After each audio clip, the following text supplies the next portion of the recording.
Today I would like to do something that I just don't ever really do. A negative review. That's right, there are in fact games that I hate. Where you going, Salo? So I thought this would be kind of a fun change of pace. The game I'd like to talk about is Warriors of Might and Magic for the PlayStation 2. Might and Magic is a Western RPG series that's semi-niche but ultimately very respected and even considered one of the great-grandfathers of the genre, alongside stuff like Ultima or Wizardry. This is irrelevant to today's video, as this is the only game of the series I've ever actually played. One day I would love to take a deep dive into these games, though. They look pretty up my alley. Product of their time RPGs like this are so interesting to me, even if they do require a lot more patience than I respectfully have sometimes. While most Might and Magic games appear to be hybrid turn-based RPGs, the game we're talking about today is an action RPG that is also quite a product of its time, though not really in a good way with this one. Combat is slow and unbalanced, exploration can be super frustrating, enemy and world design is uninspired, your protagonist looks like a thumb. Warriors of Might and Magic is a miserable little game that's managed to anger me as a kid, infuriate me as a teen, and baffle me as an adult.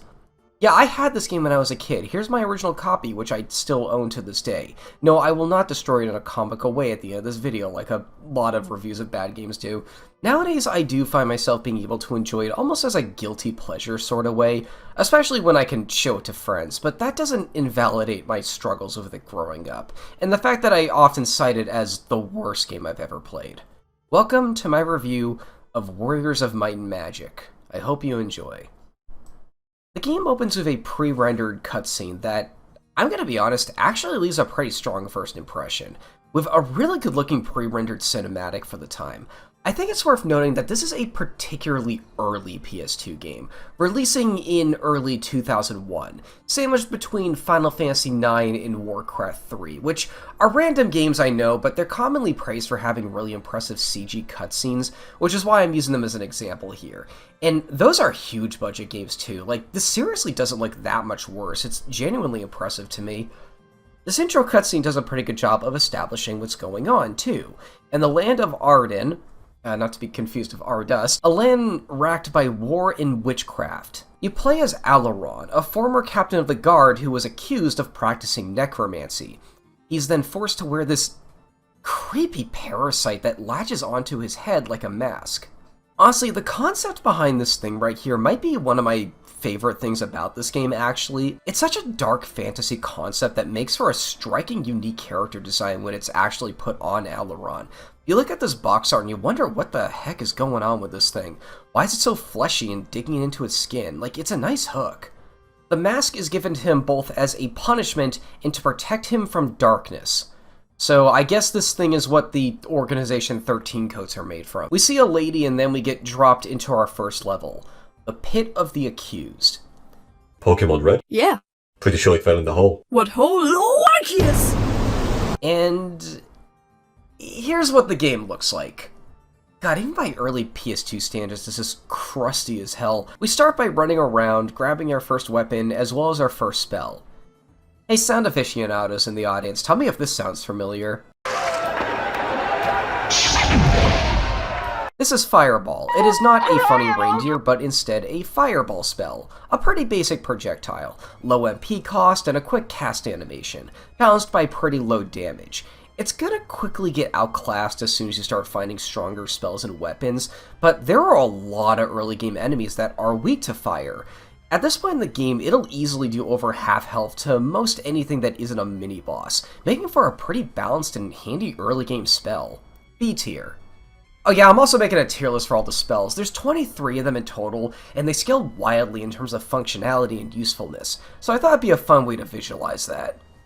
Anyway, you kill a bunch of these slime monsters and escape the pit and find yourself in a sewer level. The stench in there is unbearable. Hey, I've seen a sewer level as the first stage of a game work, though it's generally frowned upon as they're just dark and windy and kind of bland looking. Admittedly, this isn't the worst I've ever seen, though. In fact, there's quite a lot of variety for what it is. There's several enemy types, some good tutorialization moments, a couple secrets, decent set pieces, some corridors that have these ethereal ghosts inhabiting them, although these corridors will also be where you'll probably discover that this game has a pretty bad sound design. By all that is ancient. What is even going on here? Heck, there's even a side quest. You can find this big room with this orc guy, Apoc, who is being attacked by zombies. You can save him and he'll tell you to follow him. I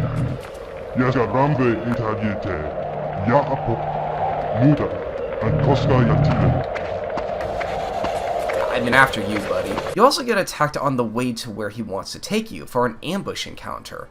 Alright then, let's continue on and, oh, god damn it. In this level, you can also find Torchlight, which is the worst spell in the game. I'm not gonna mince words, this is a pointless ability that adds nothing to a point where its removal would actually benefit the game in some sort of way, if only because it would make the number of total spells a more aesthetically pleasing number. How it works is you shoot a pillar of fire upwards that I think is meant to illuminate your surroundings, but there isn't a single location in this game that I feel is dark enough to justify this kind of ability. And even if there were, it would still be a pretty bad spell, as you can't move as you're casting it. For a spell that advertises itself as a torch, you think you'd be able to walk around with it, right? It's a spell that overall tries to fit a utility that just doesn't even exist in this game, and thus it is so bad that it gets its own tier.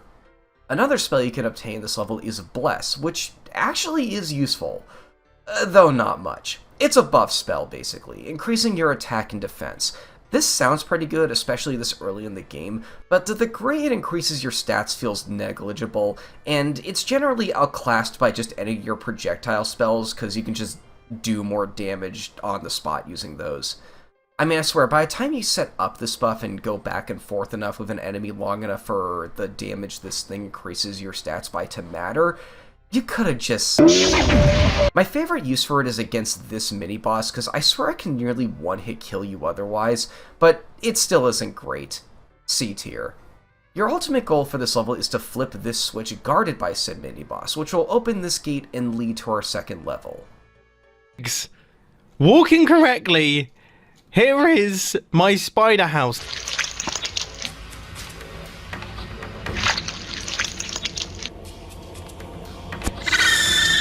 Get used to that sound effect. Crawler Hive is a big cave filled with these arachnid-looking guys. They're pretty annoying. You know how in some old NES games you'll occasionally come across enemies that feel needlessly difficult, if only because they're small and your basic attack goes right over them? Have you ever wanted that in a 3D action RPG? The crawlers are so small, especially the baby variants, and you'll often find yourself having to do weird shenanigans with your 3-hit combo just to touch them. Or you could just... I mean, heck, they're even weak to fire too, so this is probably intended. This level also introduces the skeletons. They feel a little too powerful for this point in the game. They do a lot of damage and can take quite a bit of damage themselves. Feels a little unbalanced, actually, although you'll likely start learning the most efficient way to fight enemies against them, for better or for worse.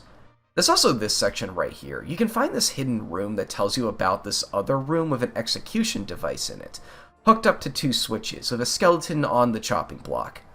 Hit the right lever and you'll get free experience. Hit the wrong lever and he'll go, "No, don't hurt me!" and transform into this ghoul with a mask similar to your own. You probably won't notice that your first time though, as it'll likely kill you in one hit. You can also find the spell Slow. It's what you'd expect by the name, a utility spell that slows down enemy movement. The reason it's not so great is, to me at least, it's high cost and its long casting animation.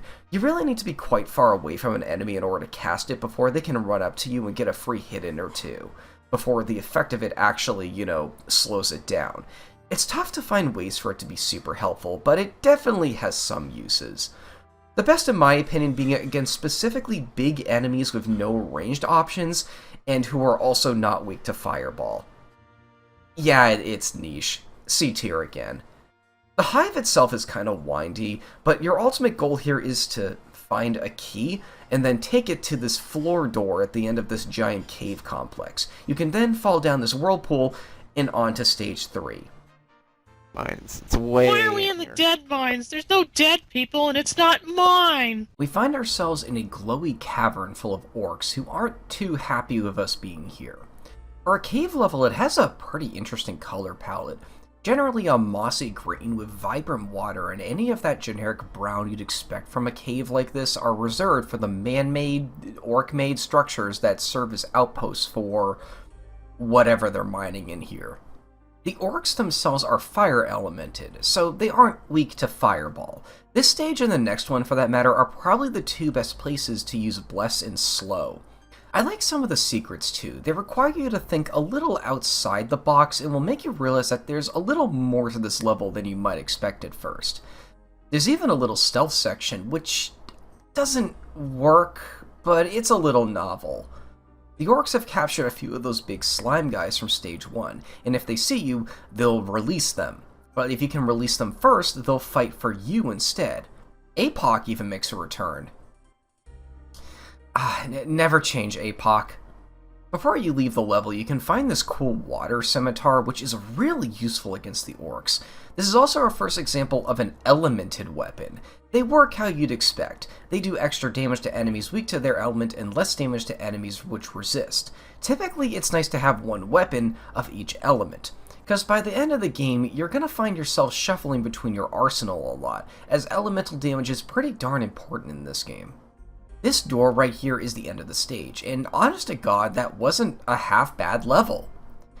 And now we move on to, level 2? My first town! Adventure awaits! Wait. Okay, so what's going on here is the game itself is split up into 10 chapters. Although, many of them have sub-chapters because I really don't know why. It doesn't feel done for length reasons, and story beats are spread out pretty erratically, so I guess they felt like pretending the game has less levels than it actually does for some reason. For the purposes of this video, I'm going to treat every level of each stage as its own individual level. I personally think it's just easier that way. Hello, adventurer. Yes, an adventurer I am. Nice mask! You didn't hear that. Just keep walking, Alaran. Necromancer! Necromancer! I definitely didn't hear that. We start with a cutscene. We're suddenly outside in a desert. I don't know how we got here, and stumble across this talking raven with its talons stuck in a rock.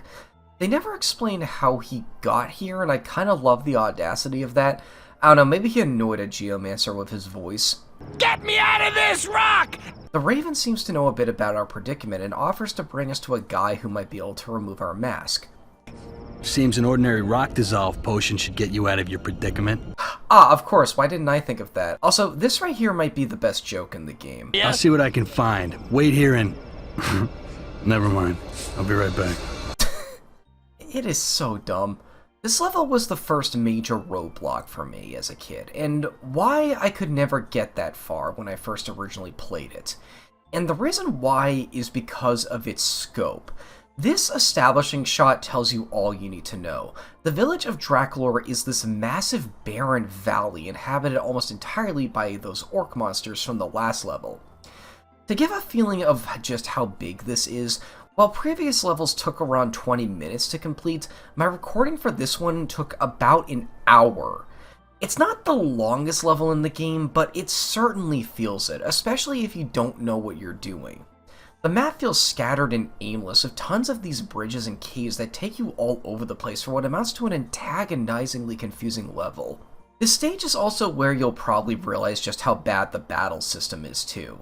Let's talk combat. So, in Warriors of Might and Magic, you have a horizontal swing performed with circle, a vertical swing performed with X. There's a ton of little variations you can perform by hitting these two buttons consecutively in different ways, simultaneously, while ducking, while blocking, while jumping, and even a charge attack. I mean, it's no Bayonetta, but it gets the job done. All of this, though, does not matter, because enemies will very often potshot you during your combo. It's all really unfair and kind of unfortunate given how much work was clearly put into all of this, and it makes it an absolute certainty that the only way you'll really be able to engage in melee combat is with a simple, stupid strategy.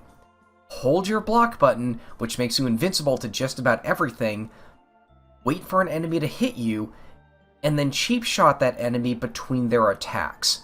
I'm not kidding, this is the most efficient and easiest way to take down every enemy in the game. Unfortunately, it's also a method that is slow and monotonous. Every encounter turns into this droning back and forth, and having to do this with every enemy really adds up. I swear at least a quarter of my playthrough is spent locked into one-on-one combat like this. It's just not fun. Also, I hate this one shove move you see on just about every humanoid enemy in the game. All it does is it just pushes you over. It doesn't even do damage. It feels explicitly designed just to waste your time. There are 2 new spells in this level, our first being Arctic Blast. It's another projectile spell that's balanced in the opposite direction Fireball is. High damage balanced by high MP cost and a long cast animation. Its best use is actually in this level, as all orcs are fire elemented, and thus weak to this. It one-shots the small ones and does substantial damage to the bigger ones. The only caveat I'd say with the spell is to keep your distance when you cast it, as Alaron does a whole ass dance before casting it, and it's easy to lock yourself into this animation when an orc is too close and take a couple shots as a result. B tier. Another spell found here is Speed. It's an inverse of slow, where instead of decreasing enemy movement, it increases your own. It's a goofy spell. You move at double speed while under its effect, and it's a great utility spell for backtracking when you don't have any other use for magic at the current moment. It also doubles the speed of your attacks and casting animations, which is cool, but has practically no viable use. Speed costs just a little too much, and sports a duration just a little too short to really get the most out of this quirk. Well, unless you're next to specifically this well, which instantly restores a chunk of your magic, and it can be spammed.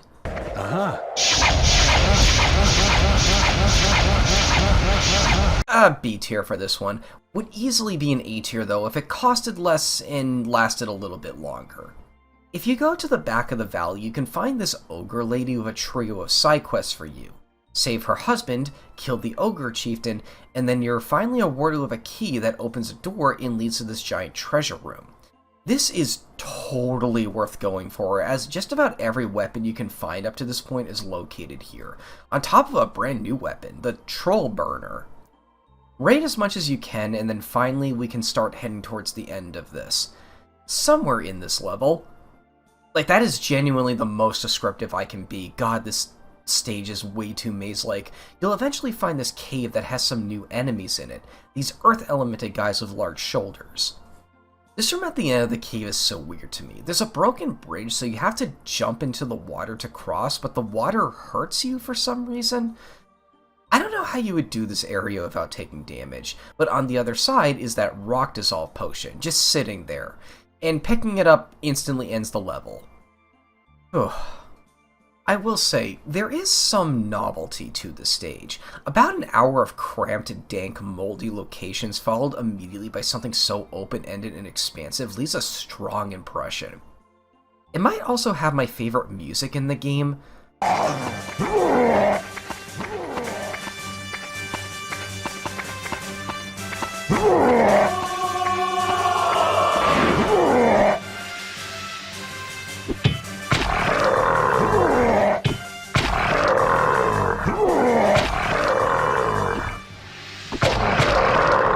It's very heroic and liberating. It also sounds a bit like a march, a theme primed for combat.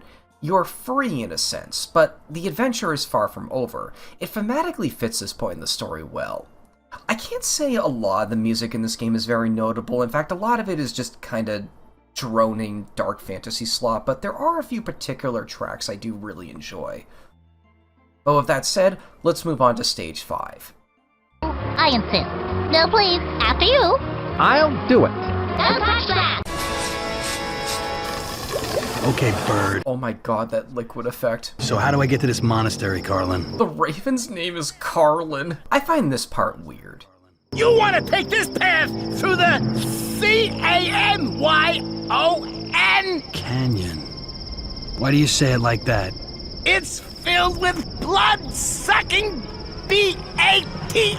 Bats? I hate bats. There wouldn't be a safer path, would there? Nope. There is no canyon level with a lot of bats, so like, what was the point of that exchange? Why did it have to be bats? Were they, like, just that desperate to make an Indiana Jones joke? Who knows? Within the most polygonal valley to ever exist, we find a monastery run by a man named Salo. Yeah, that's my reaction to seeing Alaron 2. This cutscene is really fast-paced for just two people talking. This guy who, for some reason, Alaron keeps calling Padre. Could this be prophecy? You win points for perception, Padre. Seems to think that we're a part of some prophecy. Alaron bothers him about helping him to remove the mask. That lady from the intro returns. Her name is Daria, and she's kind of a dick to us before walking away. We're then told about the quests of Enroth, and that we'll attain knowledge for completing them. But we can't tell you where they are because helping a convicted necromancer will put the monastery in danger.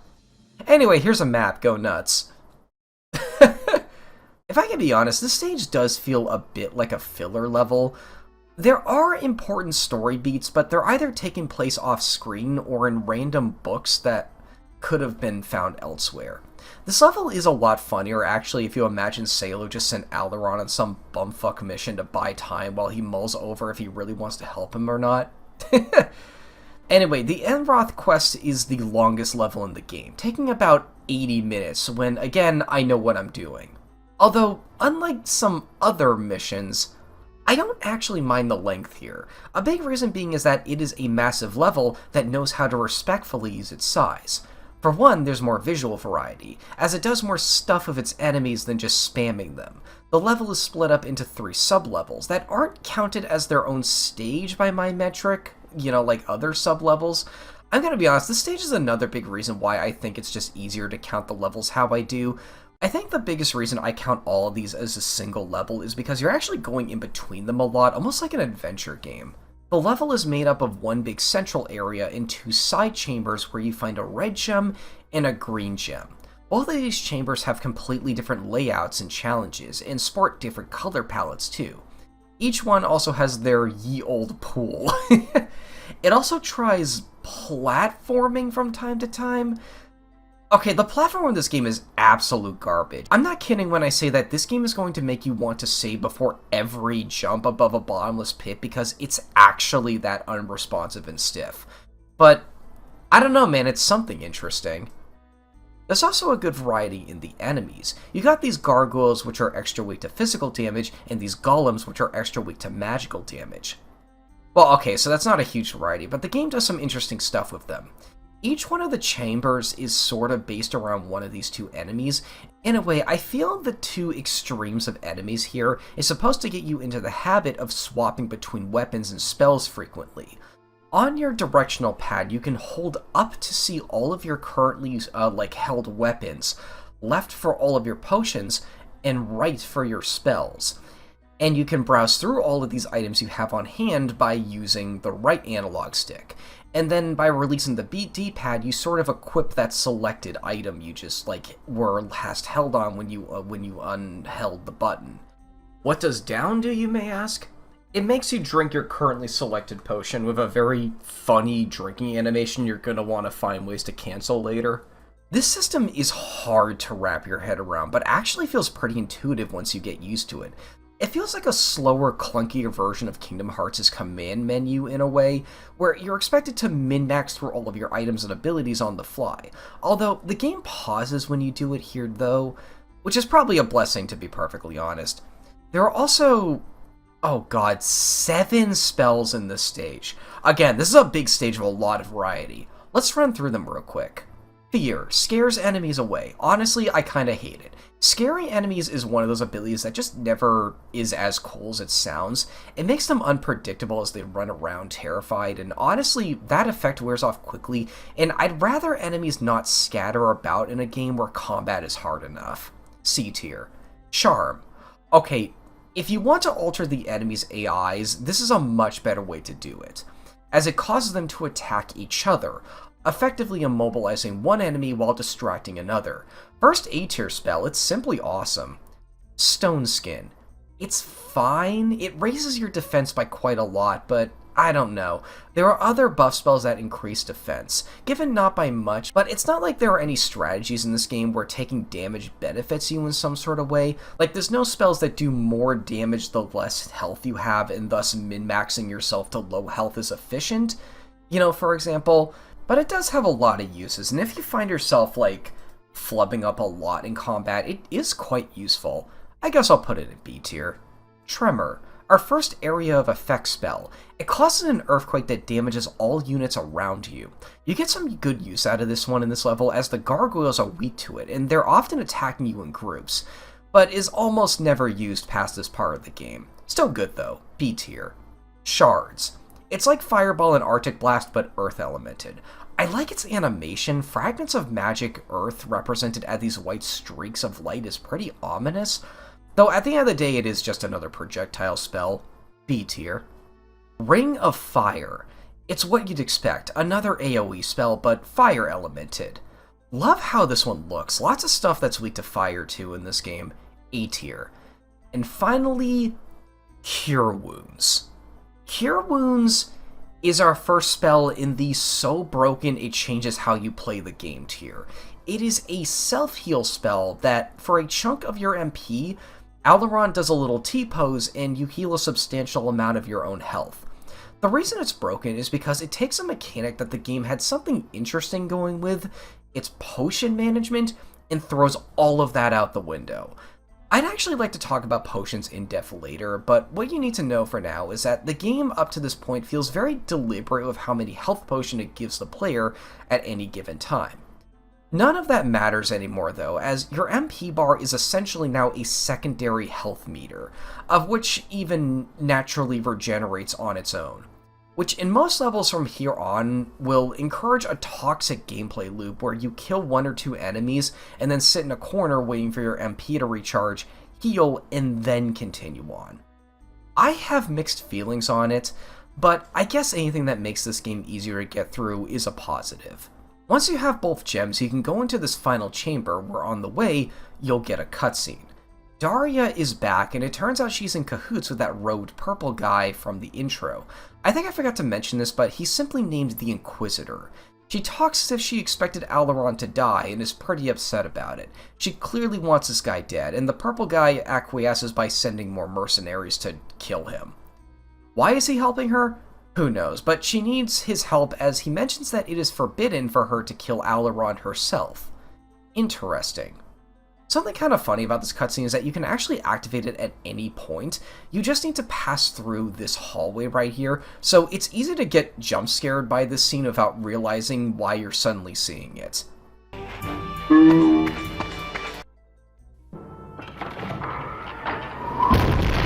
Anyway, past this hallway and through a door that requires both gems to open, you'll find a book containing some pretty important lore. The ancient god Einar descended upon the realm of mortals and had a couple kids because he felt like it. Honestly, he didn't seem like a very chivalrous guy, if you know what I mean. One of these children, and only one of his children, is destined to ascend to the immortal realm themselves. Although in an attempt to keep his kids from fighting for this position, he casts a blessing upon them that says that none of his children may harm each other in an attempt to influence if they're the ones to ascend. Afterwards you fight large gargoyles, Tremor's really good here, exit the place, and that's the end of the level. Man, that was a big one. Thankfully our next stage is a bit more straightforward. The whole city's on fire! Where you going, Oh, Salo? Jesus Christ. No offense, Padre, but what Stop about our calling him deal? Padre. Oh We'll my have to god, he's wait so until aggressive. I- What Personal about our space deal? dude. Why are you That will have blocking to him wait off? Oh my god, I think we until found the I one return. tree uglier than that Pokemon Sword one. Okay, now this may be crazy, but you may be my only hope right now, so Doesn't tell he me what know you need that? is Your no offense, opener was Padre, but what about demanding our he deal? gets your mask We'll have to removed. wait. So someone hawked the old man's memento. I guess if you need money, you need money. Oh my Okay, what do I do god. when- Man, I just finished this massive level. It was pretty intense, and I feel like I need a bit of a breather. Hopefully I won't be overwhelmed the second I hit this button. Where you going, Salo? The writing in this game is so stupid. And you're gonna help me with this mask, one way or the other. Such bravery. Yet, is he the one? Okay, can I talk about this dichotomy for 1 minute here? This is a medieval fantasy game, right? Why does Alaron talk like he's in some kind of cop thriller? I mean, he was a guard captain, which is some form of a cop, I guess, but you know what I mean. Constantly wisecracking, talking down to people of authority despite having none himself, harassing this poor guy for like half the game, occasionally sexist? Wow. She's such a... No kidding. He's kind of a dick. I haven't uttered this since my Y2K review, but I think we have an unlikable protagonist on our hands here. And he doesn't really get any character growth to boot. Dare I say, given the time this came out, there's a chance that all of this is meant to be played for coolness, given how big these kind of cheesy, wise-ass action heroes were at the time. I just feel bad for Salo, honestly. I swear you spend like half the game harassing this poor monastery worker who is willing to help you in spite of you being a wanted criminal. Like, count your blessings, dude. Be a little patient. He's trying to help. And why the hell does he keep calling him Padre? Is that easier to remember? Is it a racist thing? What the hell is this dynamic? Anyway, our goal for this chapter is to travel to what is referred to as the Magic City, and find a magic vial that was stolen from the monastery. I wonder who might have done that. Our journey begins with the Pathway of Despair. We start this stage facing, I think, the only woman in the game who isn't overly sexualized. Yeah, I'll get to that later, don't worry. This is a shopkeeper. You see them occasionally throughout the game. Specifically, I want to say you see them roughly every other level at the start of every stage. They serve to sell you potions if you need to top off on healing items, as well as even sell you magic and weapons you might have missed in previous stages. They're pretty helpful if you're not using a guide. Pathway to Despair is a cave level. You know, one thing I would like to praise this game for is that while it has multiple, seemingly generic cave levels, they all actually look quite distinct from one another. The Crawler Hive is grave and angular with big rooms with lots of enemies. The Orc Mines is wide and has a lush color palette, and this level is very overgrown and mossy. There's also a lot of ruins set pieces too. Lots of bridges, lots of waterfalls. It's a cool look and gives this vibe that you're on some sort of expedition. Every one of these cave levels has completely different enemies too. Here you can fight these fishmen, these treant monsters, as well as these dark elf looking guys. I have this headcanon that these are the mercenaries the Inquisitor spoke of. There are 2 spells in this level, starting with Silence. Disables enemy use of magic. Sounds pretty cool on paper, but in practice it has little to no practical use. Not a lot of enemies even use magic, and for those that do, there are easier ways to deal with them. Something like Charm or outright killing them just works better. C tier. Our second spell is Heroism. In my opinion, this is the best buff spell in the game, and I think the developers knew that, as you have to do a whole ass side quest to obtain it. That's kind of rare for magic. It increases your attack and your speed, probably the 2 best stats you could increase. It doesn't last any longer or raise either of these stats by an insane amount, but you'd be surprised how often this can turn the tide of battles if you know how to use it. A tier. Overall, this stage doesn't do anything particularly notable, but it is pretty inoffensive overall. Anyway, on to stage 7, which I have a bit more to talk about. Of course it's cold. I lied. It's actually hot. Miscreants. As a kid, this is probably my first time ever seeing that word. It's described as a person who behaves badly or in a way that breaks the law. And that is a very apt name for the stage, as there's just this entire theme of lying to the player permeating throughout the entire thing. We've made it to the underground city, and okay, a name like that will have you thinking this is a world of mystic sages and colorful environments. There's even a corridor before the city to add some build-up, but then you realize that it's just desecrated. Every living soul here is distrustful. The first character you meet leads you on before ambushing you, and there are tons of these goblins that steal your items. These enemies are kind of funny, actually. An issue with thief enemies sometimes is, where do the items go exactly once they're stolen? These guys place everything they steal in a convenient little box somewhere near their spawn point, which is courteous from a game design standpoint and even makes some lore sense, as of course enemies like this could have a place they stash stolen stuff. But it is also kind of silly too, as their AI will have them rushing back and forth between you and their base point. That's kind of adorable. Anyway, this is the only level they appear in, so don't worry too much about them. We also start to see Minotaurs, which are bar none the most common enemy type in the game. It's easy to get sick of them after a while, but they're a cool novelty here. This starting area is pretty interesting because it's a whole small town with multiple buildings with multiple floors. You're never quite sure what you'll find just running around and jumping up and down, both in good and bad ways. It feels tense, especially on a first playthrough. You'll find lots of loot here, case in point, and actually this will likely be where you'll first realize just how clunky the weapon and armor management in this game is. You can only equip one weapon, one shield, one armor, one ring, and one pendant at a time. On this menu, which is honestly just a big UI fail, it's very difficult to just get around it, and also the armor is misaligned. I find it kind of strange that in the manual for the game it's not misaligned, so is this like a glitch or some kind of oversight that was added after whenever that screenshot took place? The manual for this game is kind of interesting actually, maybe I'll talk about it later. But anyway, all of these items affect your stats in different ways. This is neat, as it facilitates that quick change gameplay I mentioned earlier, although there is a limit to how many of these items you can hold per category. If you are at your limit, you'll need to drop one you already have before being able to pick up another. And given the game's linear structure, you'll likely never see that item again.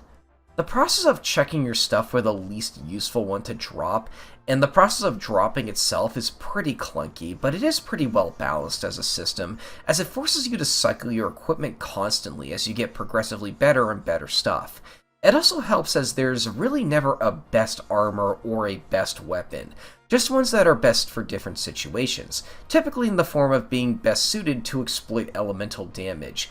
The system has its issues for sure, but they kinda knew what they were doing here. There's one spell you can find in this level, which is Phantoms.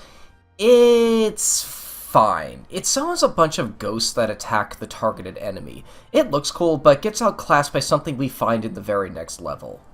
Unfortunately, the city part of this city is only about the first half of the level.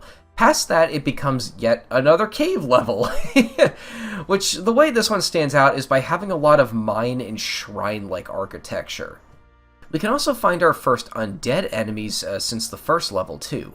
They're weak to light, which we don't get a way to deal light damage for a very, very long time now that I think about it, although it's fine as they're some of the easiest enemies in the game to take down. They just shamble around and don't attack you very often. If anything, I actually feel kind of bad for them. Going deep enough into the cave, you'll find a wizard. If you found his rune and scroll in the city, he'll teleport you to this big skeleton room and open a way. The pathway here is closed otherwise, so this is required. God, that's gotta be the worst skeleton design I've ever seen, too. Traversing even farther in, we find that vial Salo was looking for, and meet Daria again. She makes her intentions crystal clear here, telling Aileron to his face that she straight up just wants him dead. She seals the way back and says that if we are to escape, we're going to have to take a detour that goes through the dragon Talinthraxus. God, those rocks are animated almost like a liquid. It's really funny to me. Something hilarious about this cutscene too is that while the pathway back was presumably sealed away, it doesn't actually change the game map in any way, shape, or form.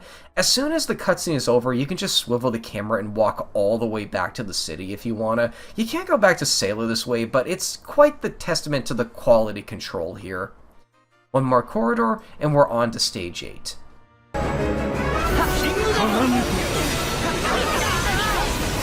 Eyes of Darkness is the worst stage in the game. Its biggest issue is that, while it is a pretty linear and even short stage, it engages a lot in enemy spam, to a point at which it is an inevitability that you'll spend most of your time waiting for your MP to recharge than you will doing basically anything else. Fight an enemy, take a few cheap shots, better heal, then wait for your MP to recharge. Use a spell to make a fight easier, wait for your MP to recharge. Lose a bunch of health trying to separate two enemies because one-on-ones are just easier, better heal and then wait for your MP to recharge. Get looked at by a new foe, wait for your MP to recharge. The enemies they fill this level with aren't even that interesting either. They got those Minotaurs from the last level, and let me tell you, you start to get really tired of them here. And then we have two variations of this floating deep-sea creature. Conceptually, I kinda like the idea of this enemy. It's just that I genuinely cannot think of a worse stage to put them in. They don't really attack you. I think the bigger variants can damage you, but the smaller ones just kind of sit there. And what they do is they fire a beam at you that drains your MP.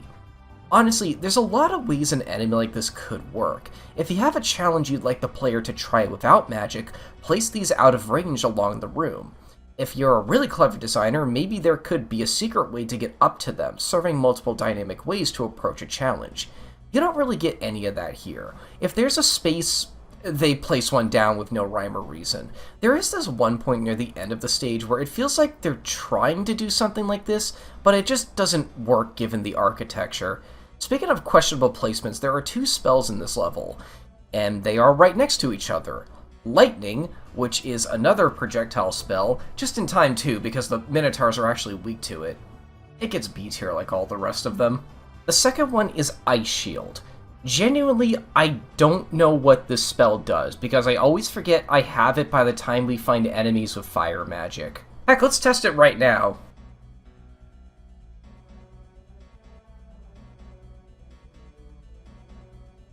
It seems like it makes it so you take slightly less damage from fire. It's okay, I guess. If you collected the Meteor and the Axe in the previous level, you can combine them here to create the Meteor Axe. Honest to God, one of the best weapons in the game. You'll likely hold on to this one for an extremely long time, likely until the very end of the game. The most notable part of this level to me is this section at the very beginning.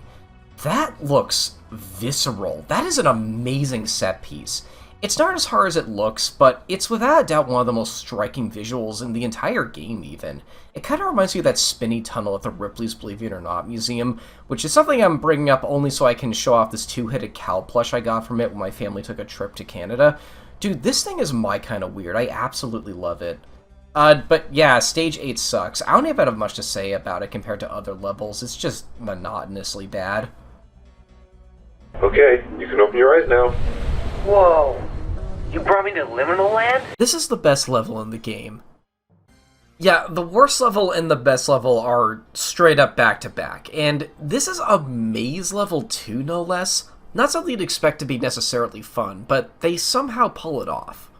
Let's go through step by step what this level does right.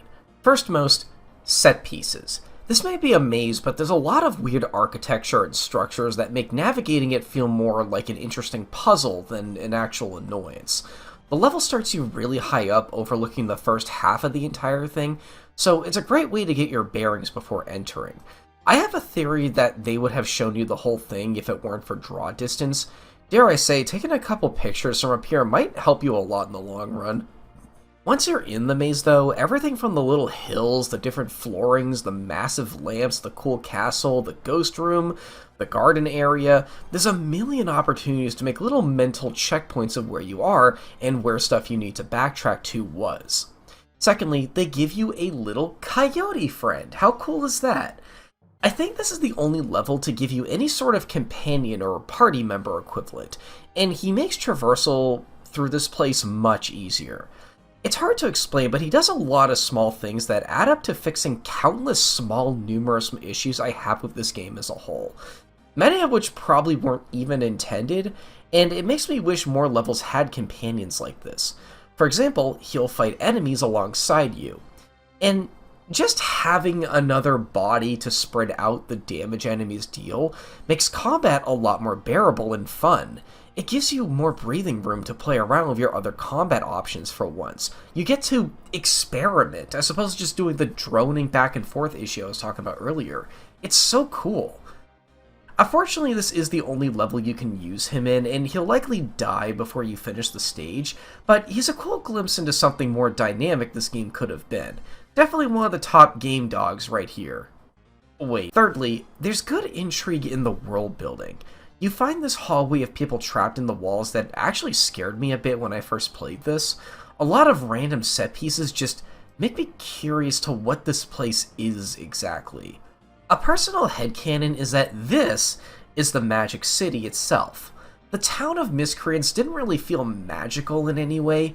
Maybe that city is a ruse, or perhaps the goblins are colonizers, and this here is the real city, or where the real city inhabitants, left to go. Although even this place is pretty desecrated, so maybe the inhabitants of the city are just straight up extinct. Tragic, really. Or maybe they turned into the stage's monsters somehow. This is another level that unfortunately spams those Minotaur enemies a lot, although it actually does something interesting with them here. All of their elements are shuffled.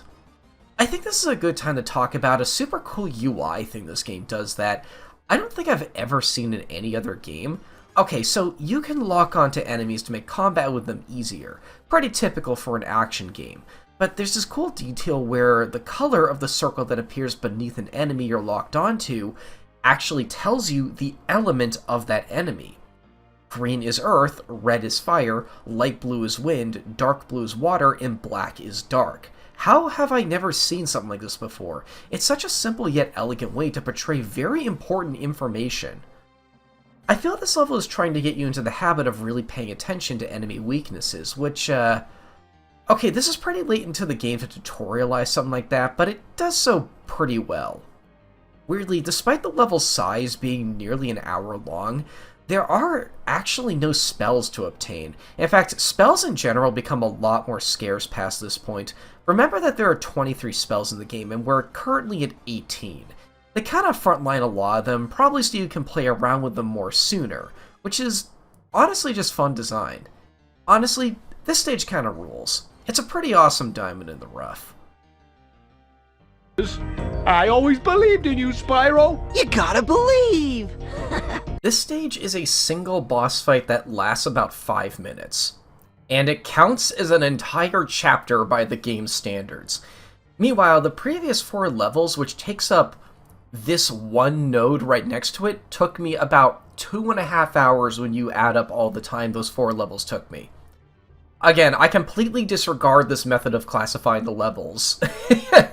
Stage 10 is Talinthraxus the dragon. Quite possibly the worst looking dragon I've ever seen. God, that is an ugly model. This boss has such an easy pattern too. First he starts on the ground. If you're far away, he'll launch a fireball at you. If you're close, he'll slash you. Once you deal a couple hits, he'll fly up to this big ledge at the top of the room, breathe a single fireball down at you, and then fly back down. This is the pattern for the entire boss fight. Jesus Christ, I've seen bad NES games with more complex AI than this. The only interesting thing about this fight to me is it might be the only good use for Ice Shield, as the fireball launch attack spreads out in such a way that I think it might be impossible to not get hit by it. Seriously, I'm actually curious if it's possible to do this fight without taking damage. You know what else kind of completely gets over this one attack, though? Just standing still. Yeah, if you try to run away from the Ring of Fire, you'll likely get caught up in it and take multiple hits. But if you just wait in the epicenter, you'll only take the initial damage, which isn't much. And this boss's pattern is so monotonous that you'll likely regen enough MP to heal yourself before you even ever get close to dying. What a terrible boss. You don't even get a fun cutscene for killing him. Also, for some reason, the dragon screams like a man when you kill him.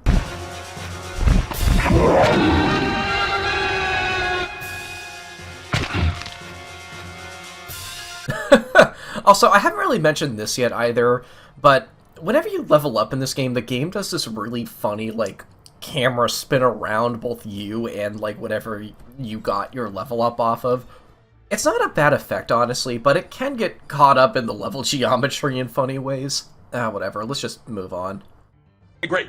David, you know I gotta send you to hell, right, David? Come on, you know why. Alright, come on, go, get in the... Stage 11 is probably my second favorite level, honestly. You know, this was the level that made me realize just how few outdoor stages there are in this game. Kind of a random thing to bring up, but it's pretty poignant. Anyway, after defeating the dragon, we're just back at the monastery now. But there's a zombie apocalypse going on. Daria has betrayed us. Destroy her undead minions and I will tell you where the key to Salo's laboratory is hidden. I like the stage because it does a thing I feel is quite rare that I love to see in RPGs. It's gotta be a TV tropes name for this kind of thing, but I love when an area is a big, scary, dangerous dungeon, but there's also just, like, people around. They could be villagers cowering, or even inhabitants that have learned to love alongside the dangers, or are in a weird way part of the dangers themselves. It's a cool world-building thing to me. Friendly units like this makes dungeons feel more dynamic and lived in. It's even something I'm doing with my own game I'm working on. I also like how open-ended this level is too, and it's all pretty fun to mess around in. Nearly every building is explorable and there's even a graveyard. This is a big monastery, but unlike the last level with a big town theme, it's more respectfully big here. Areas are unique and varied and serve as unique landmarks to what you have and haven't explored. Not sure if I'd call this a positive thing per se, but the enemies here are pretty easy too. It's mostly those shambling zombies from Miscreants. I think they're a bit more powerful. These skeleton guys back, they're pretty typical in a bad way, but they're not too frequent. And then these ghouls. Remember back in level 2, where if you fail that one mini-quest, you spawn a monster that will likely kill you in one hit. They become an uncommon enemy here. And, you know, despite how much stronger we've become, they're still quite powerful. Although the game also gives you a spell in this level that makes them much easier. Speaking of which, let's talk about the magic. Holy Wrath. It's easy to mistake this for a generic AoE spell, when in reality it's actually just a straight-up one-hit kill move to multiple undead enemies, including these ghouls. It's essentially turn undead. And while it's not a spell that gets a lot of use, it's hard not to love something that can instantly destroy some of the strongest enemies in the game. A tier. Divine Protection. It makes you invincible, and lasts a pretty long while for its MP cost. This is easily one of the most busted spells in the game, and feels almost like an apology. It's an easy win button for anything giving you a ton of trouble super late game. Spoilers, including the final boss. Invisibility. Not very helpful. Honestly, there's not much of an advantage to stealth in this game that would make a spell like this super viable, and you'll likely have tons of potions by this point that do the exact same thing as this ability. C tier. And finally, Summon Elemental. This one's weird. You create an apparition that acts on its own and attacks monsters alongside you until it disappears. It's the closest you'll ever get to a second party member after the coyote dies off. And all the good I said about that character applies here too. I also think it might be the only way in the game to deal light damage, at least with magic. A tier, and with that, we're only missing one spell in the game. After killing enough undead, you'll hear a victory fanfare, which is your cue to return to the monk to receive the key to Salo's lab. Entering it will finish the level. You can achieve anything. Successful people are better people. Get it twisted? Stage 12 starts with a pre-rendered cutscene that is so fast-paced that I thought I screwed something up in the recording. Daria has betrayed us. And you just figured that out now. Great. Daria is the only known living child of the ancient god Einar. I was entrusted with her education. Like, I swear to God, I looked at other playthroughs of this game, and I guess Salo shuffling that quickly and talking that quickly is just a part of the artistic vision. My best guess is they maybe did the voiceover first here before realizing how the pacing of the cutscene would actually go, and just sped up random bits of it to make something as coherent as possible. We learn a lot here. The reason Daria was at Salo's monastery is because he knew she was a descendant to Einar.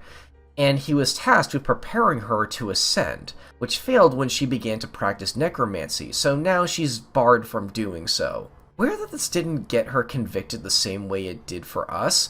Honestly, my theory is Alaron was framed for necromancy that Daria partook in, and the Inquisitor helped, all in an attempt to get him killed to guarantee her spot in the immortal realm. If I can be honest, all of this does kind of make her seem like a stupid villain, though. Like, right?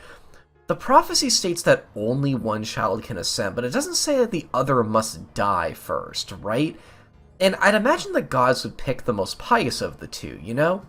So, if she really wanted to get in, what she could have done is just stay with Salo and underwent his education, while Alaron is off doing whatever Captain of the Guards do. And when the time comes, she'd surely be the sibling to be ascended, right? Honestly, this whole plot just makes her come off as reckless and impatient. Especially with what comes next, too. She's realizing that none of her plans are really working, so she's now going on to Plan B, which is to summon a demon to destroy Arden, one named Daglathor. Presumably, this'll kill Alaron in the process, and then the gods will, have no choice but to ascend her, I guess. Salo takes the vial we got him, which apparently has the blood of that dragon in it. I don't know, maybe he scooped some of that when we weren't looking. He does some science stuff to make us a potion with it, which allows us to finally remove our mask. Kind of a cool moment, honestly. This permanently changes Alaron's appearance for the rest of the game, and is literally the only character growth he ever gets. Also, is it just me, or does he look a little like Sir David Lander from Light Crusader once he takes off the mask? Kinda weird how my favorite game of all time and my most hated game of all time both star burly male fantasy knights with big shoulders and long blonde hair. It kinda freaks me out the more I think about it, honestly, so let's move on. Before we start the level proper, I want to appreciate these pre-rendered cutscenes a little, because there aren't many more in the game. Am I the only one who kind of misses the era where these are almost a reward for progression throughout the game? You often saw this in RPGs, but the graphics of these special cutscenes were often far more impressive than how the game normally looked, and cover huge story moments, so it always felt really satisfying to encounter one. This is a thing I believe is kind of lost in modern gaming, as graphics got so good that they're basically indistinguishable from anything pre-rendered, and I think that's a little sad. This is kind of a lost art here. I thought a neat alternative to this would be to make these special cutscenes fully animated instead, like what games like Ni no Kuni did, but even that's dying out as a practice. The most recent game I can think of that did anything close to this was Balan Wonderworld, which had pre-rendered cutscenes before and after every boss fight, and they were always genuinely cool to see. Seriously, let's bring this sort of thing back. So our next stage is Rites of Passage, which is complicated to talk about. Here's the thing. This is a pretty meh level. It doesn't do anything super interesting or unique, but at the same time, it's not offensively annoying to get through. Although, there is a single moment in this stage that is so poorly designed that this moment by itself makes me regard Stage 12 as the second worst level in the game. The stage itself is a pretty generic series of corridors and chambers. It's hard to really ascribe a theme to this level, it just does stuff. There is a bit of enemy spam too, although you're much more suited for fighting large groups by this point, and the enemies aren't that bad this time around either. There's even a good variety of them. You got ogres, spearmen, zombies, even those golems from the Enroth Quests are back. There's some fine set pieces that add a little bit of creepiness to things too, and some good loot as well. Again, it's not a bad level, it just doesn't do anything particularly super interesting. The issue starts when you find this item, the Skull Key, and encounter this door right here. Now, if you find a locked door in a video game and you have a key, your natural instinct is to use that key on that door, correct? Well, turns out that permanently locks this door. You do find the key that's supposed to open this door later in the level, but if you make this reasonable mistake that any player is going to naturally do, it just won't work. It won't open the door. and then you spend hours zipping around the level wondering if you're missing something, like a secret room you might have missed, or maybe an item you forgot to pick up. No. This is a dead man walking glitch in a 2000s action game. How do you make a mistake like that? And I wholeheartedly believe this is an oversight, because at no other point in the game can something like this happen. And it just feels very unlike this game to make itself literally impossible to complete. Mistake or no, this is something that absolutely should have been caught in testing, but just wasn't, and it's a mistake that caused me hours of frustration as a kid, only to eventually look it up and get angry at how incompetently the stupid door was programmed. By the way, you know how to fix this if you accidentally activate it? You have to start the entire level over again. Like, you have to reload it and then do the entire thing again. This isn't a super long stage, only taking about a half hour, but like I said earlier, it doesn't do too much interesting, so it's kind of a slow one to get through. And it's made even slower when in the back of your head you know you only have to do this because of something that isn't really your fault. Behind this door is literally the end of the stage too, so it's even possible that you'll realize this once right at the end. Isn't that fun? Oh my god, I've wanted to get that off my chest for years. Rites of Passage is a testament to just how bad one terrible oversight can ruin an otherwise fine level. Now let's move on.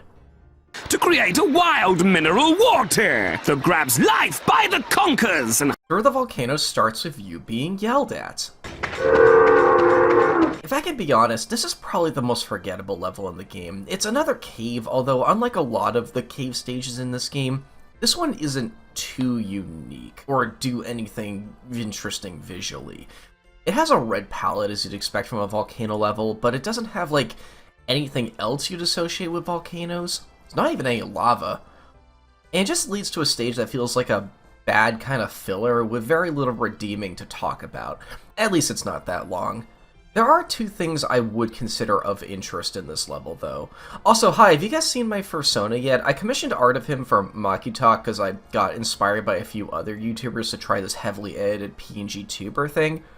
Mostly Patricia Taxon, I love her videos. This is how I represent myself on the internet. I am a Bomberman Louie with Dream Eater aesthetic. Let me know what you all think of this, because he might be a thing in video essays moving forward. Firstly, there's a side quest where you gotta find 3 holy waters and bring them to this tomb, and you can use them to unlock this sarcophagus and find some insanely good equipment inside. They used to belong to a guy named Vim, and you can get a bit of backstory to who this guy is in this book found at the start of the level.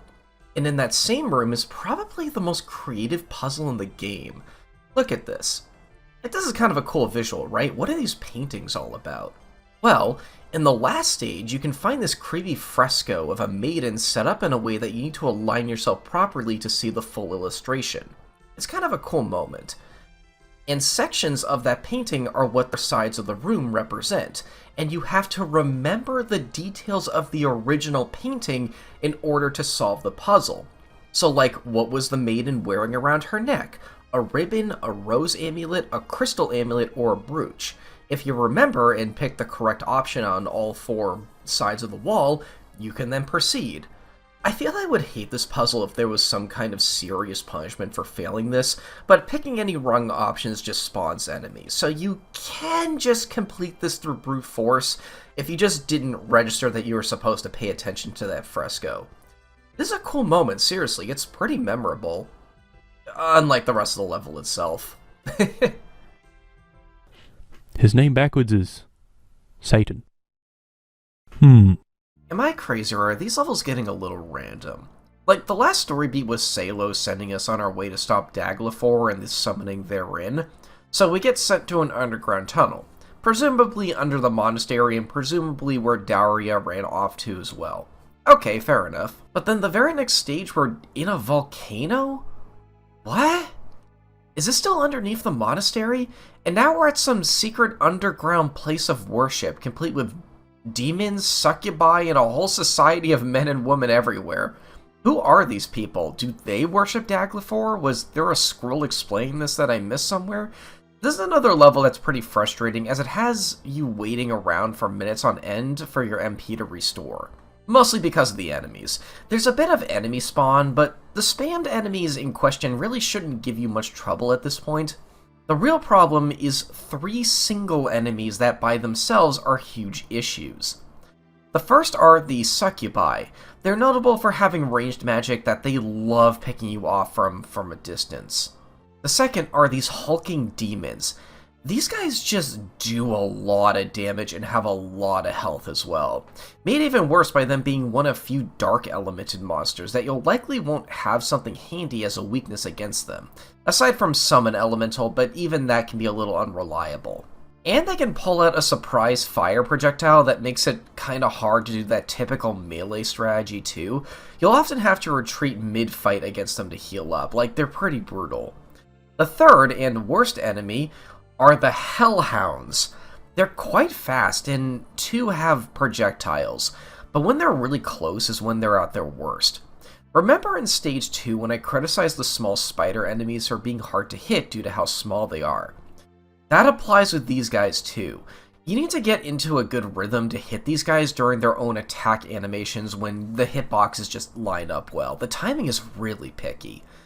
The layout of this level is a big opening cave area, and then the giant temple itself, and then 2 side houses. It's kind of neat how they expect you to scour all over the exterior of this temple looking for ways to open it and get inside. You're not even told you need to go in here, it's just something naturally you're going to want to do. Dare I say, you spend the majority of the level outside the temple itself due to how much of a puzzle it can be. This probably wasn't intentional, but it's an interesting subversion of expectations.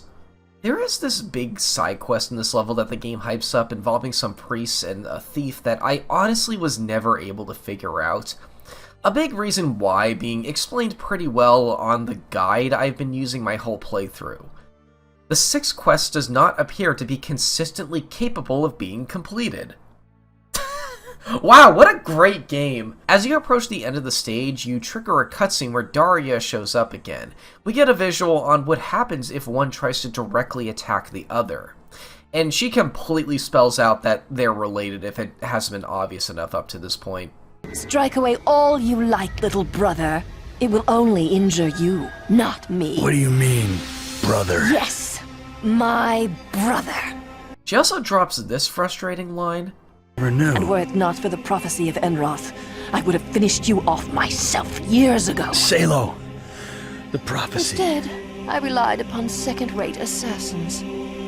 Apparently, if you want something done right, you just have to do it yourself. No, you can't do that. You literally cannot do that. That's the prophecy! You know, this scene got me wondering how strict that prophecy is anyway. You can't directly harm the other, but asking for others to hurt or even kill them on your behalf is okay? Is that not a form of attempted murder as well? Hell, there was a whole Ace Attorney trial about that. Again, this just makes Daria come off like a dumbass. It's so hard to take her seriously past this point. Whatever, we're almost done. I think the last thing of note about this stage is that it has the other song in the game that I like quite a bit.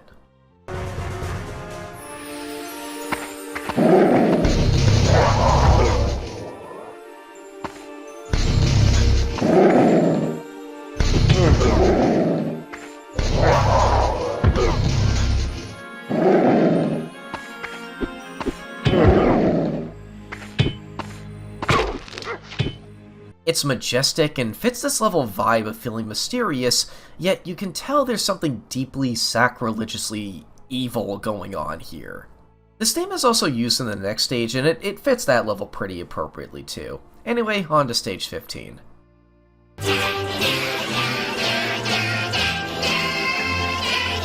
Okay, so we're in the home stretch at this point. The Walls of Insanity is a pretty compact level, all things considered. The layout is basically a big loop with tons of doorways along the sides leading to libraries, shrines, secrets, and all sorts of other rooms.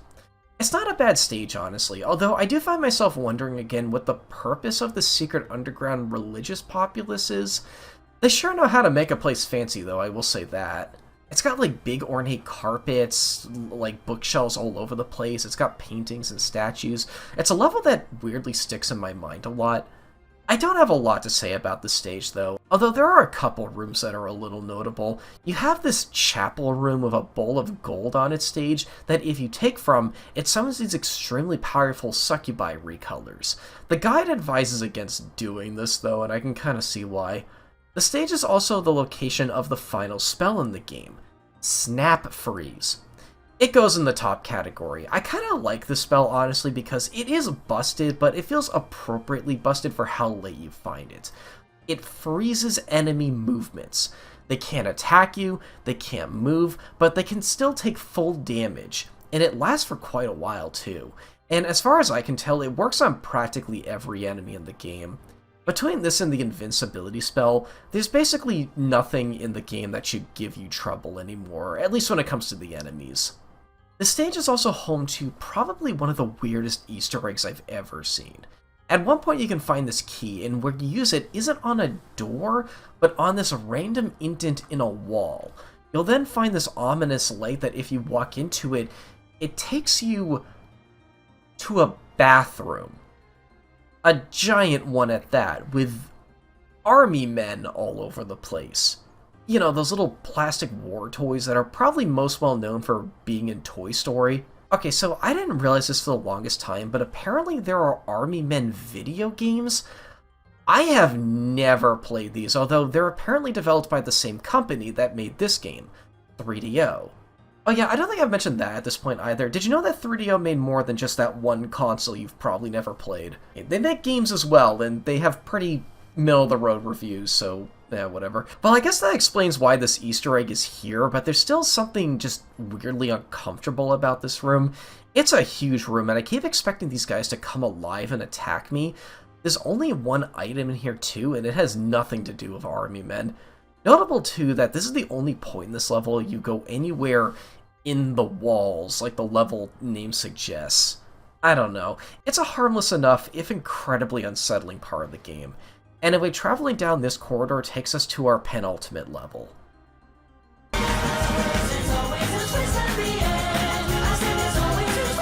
I cannot tell you what the goal of this level is. I don't mean like the finish stage goal, but the goal artistically and thematically here. All you have to do to beat this level is jump down this pit in the first big room and interact with the door at the bottom. It takes like 2 minutes, I'm not even kidding, but if you feel like looking around, you realize that this is a massive stage with lots of collectibles to find, and even a cutscene. By technicality, I guess this is the only optional cutscene in the game. I 100% recommend watching it though, because it is absolutely hilarious. A spell which, when cast by an ancient god, for instance me, can forever lock the Cregan back into Mount Daglathor by causing the volcano to erupt. Well, I guess I'm off to find a Tyrannus spell. For some reason, Daria is captured and she blames us for it. She also talks about this one spell that's needed to seal Daglathor because I guess she regrets summoning him now. Wow, I wonder why. She says the place we find the spell is in a chest that will never open because only she has the key for it. See? It's right there. There's the key. Yoink! Oh. You never were a very bright pupil. Oh, just shut up, Colin. My plans thwarted again. You know, maybe her being a dumbass was intentional. Jesus Christ. The rest of the stage has no shortage of the strongest monsters in the game. If you've been hoarding your potions and stuff up to this point, then now would be a good time to use them. Use Snap Freeze and Divine Protection all you want to, because they basically trivialize every encounter from this point. God, I've been completely putting off potions, so let's talk about those right now. Okay, so on top of your usual health and mana potions that restore your energy, you also get a ton of these temporary effect potions that grant you anything from stat buffs to elemental strength to even weirder effects like invisibility. Truthfully though, I didn't engage much with these. It's not a too good to use thing. If anything, it's kind of the opposite. On top of some crippling UI issues, most potion effects only last for 30 or 60 seconds, which really is not a lot. By the time you find all the potions you want for any given encounter, consume them, and approach the enemy, you're not going to have a lot of time left for those effects to matter, especially with how slow combat can be in a lot of that time. You could have just been attacking them normally for the same effect, if not better. And there's so many types of similar looking icons too that it honestly becomes cumbersome trying to find exactly what you need.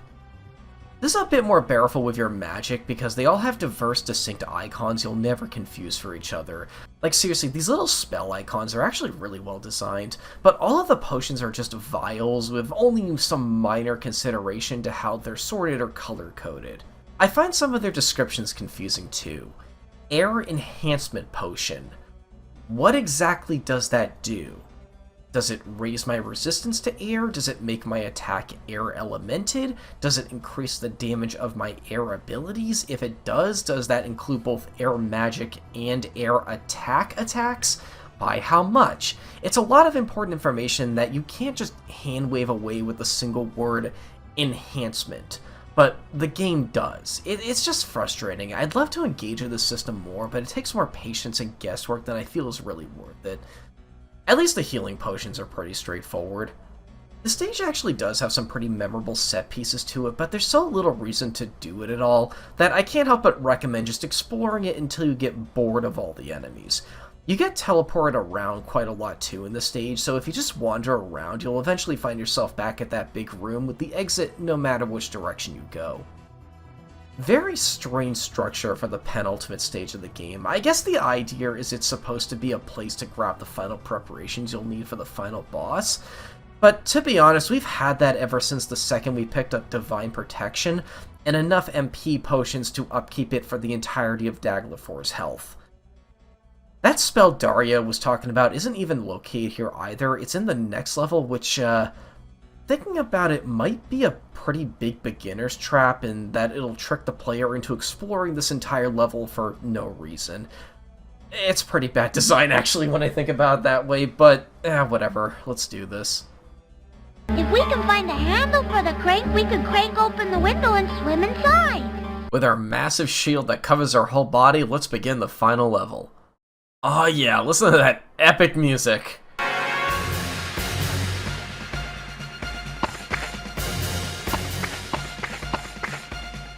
We walk through a couple of corridors and then run into this big fish monster. He's pretty formidable, but nothing we can't handle at this point. He actually has multiple forms, which is kind of rare for an enemy in this game. One of which is a little bit brighter, and then the next one, he looks like he's covered in glue. This form's actually a lot harder, but still entirely doable. After which, there's this little tube that opens up and we can pick up... Wait a minute. Wait, that's seriously it? What? Okay, so that fish guy, that was Daglathor. There's no build-up to this. He's not particularly notable as an enemy, not as imposing as the last boss. When I first fought this guy, I legitimately thought he was some normal enemy I was fighting before the boss proper, like some kind of minion or a mini-boss. No, no, that's it. This isn't necessarily the boss's fault, but the fact that you can just button mash him to death after spamming Divine Protection doesn't help his intimidation factor at all either. This is just a bad design, a fight I really don't have much else to say about. Not much left to do but enjoy the ending, I guess. The volcano explodes, presumably sealing Daglathor for good. Thank God, because he was such a threat. Salo finds Alaron at its base, and, Alaron says his first nice thing to Salo. There's no need to bow. I am but a simple cleric. You sell yourself short, Salo. Perhaps all Arden should bow to you. Apparently we're a god now, though he doesn't really care and just wants to go live in a cabin in the woods. And it ends with them walking into the sunset, while it's implied that Alaron might have committed witchcraft by being able to talk with Carlin. Sure. And then we have a cliffhanger ending where Daria is still alive. Okay. And that's the ending. God, what an adventure. Alrighty then, miscellaneous stuff. This game has a sequel. It's called Shifters and is also for the PS2, and I have never played this game, though maybe I could make for an interesting blind Let's Play at some point. Looking at some cursory footage, it doesn't look that much better. I don't know, I'll form more of a proper opinion on this one eventually, probably. It also has a PlayStation 1 and Game Boy Color version. Although, you gotta remember, this game came out in the era where just because a game has the same box art, that doesn't mean that they have anything to do with each other. They both look quite different looking at them. I mean, clearly, yeah, for the Game Boy one, but, like, even the PS1 one looks pretty different. I've never played either of these as well, though again, I probably will someday. So, an elephant in the room I kind of want to talk about is the uncomfortable sex appeal. Okay, so I'm an Ace Aero guy, so it's not like I'm really the target audience for sex appeal characters, but I do feel like I have a good judgment between what makes an empowering one versus an embarrassing one, even if I can't really explain it in words.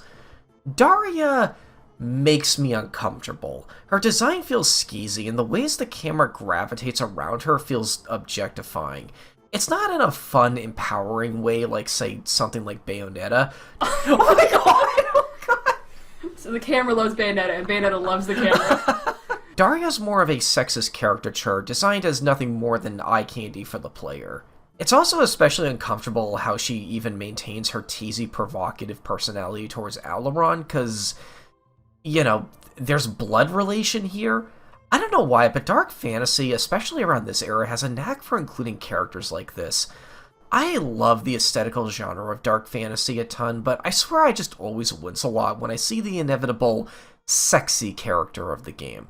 Hell, I even have a pretty bad first impression with that kind of character trope from the game Gauntlet Dark Legacy. It's a pretty amazing arcade-style game that I loved as a kid, and even influenced a lot of what I love in games nowadays. Although, for a short period in time, my mom wouldn't allow me to play it because this was the box art. One of my earliest memories of standing up for myself was convincing her that no, the whole game doesn't have designs like this, nor was it why I played it in the first place. Hell, I don't even like playing as the sorceress. My favorites are always the dwarf or the archer, who are at least a little more moderately designed. God, this design is just ugly too, I'm sorry. And she's all over marketing, which is especially frustrating. If I can be real, she's not even the sexiest character in the game either. That would be the Jester. My god, why does he have a six-pack? Now about that manual.